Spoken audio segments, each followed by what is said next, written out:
Hi guys, welcome back to my channel. Today I'm going to show you how you can play the Founders Challenge mode.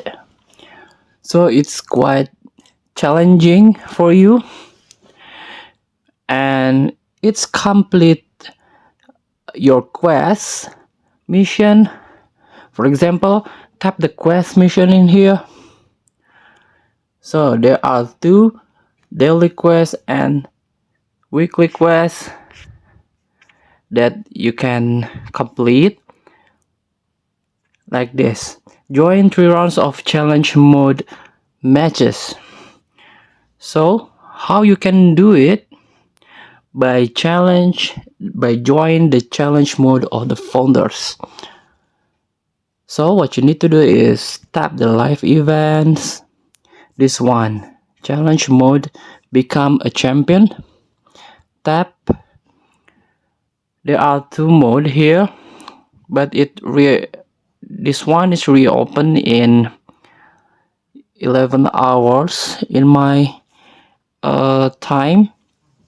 Let's get back, but this one, it's opening right now. Win the challenge and earn great rewards like this. You can get a club point 70 times, 70 club points and this one untradeable OVR player contains 108 overall founders, hero or icon player.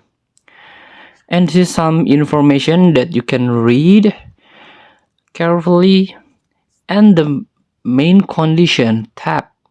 Your lineup minimal is 95 overall. Tap the lineup first before challenging. This is my overall 118 and I'm fulfilled the condition. Let's see the challenge. Tap the entry. As you can see, these are the challenge. There are about 1 2 3 4 5 rounds, and each round is different match, like match, skill game, match again, head-to-head game, and the last one is head-to-head finals. You get this. Please do this every time when the challenge is open. Thank you for watching. Don't forget to comment, like, and subscribe, and also click the button below. Enjoy the game.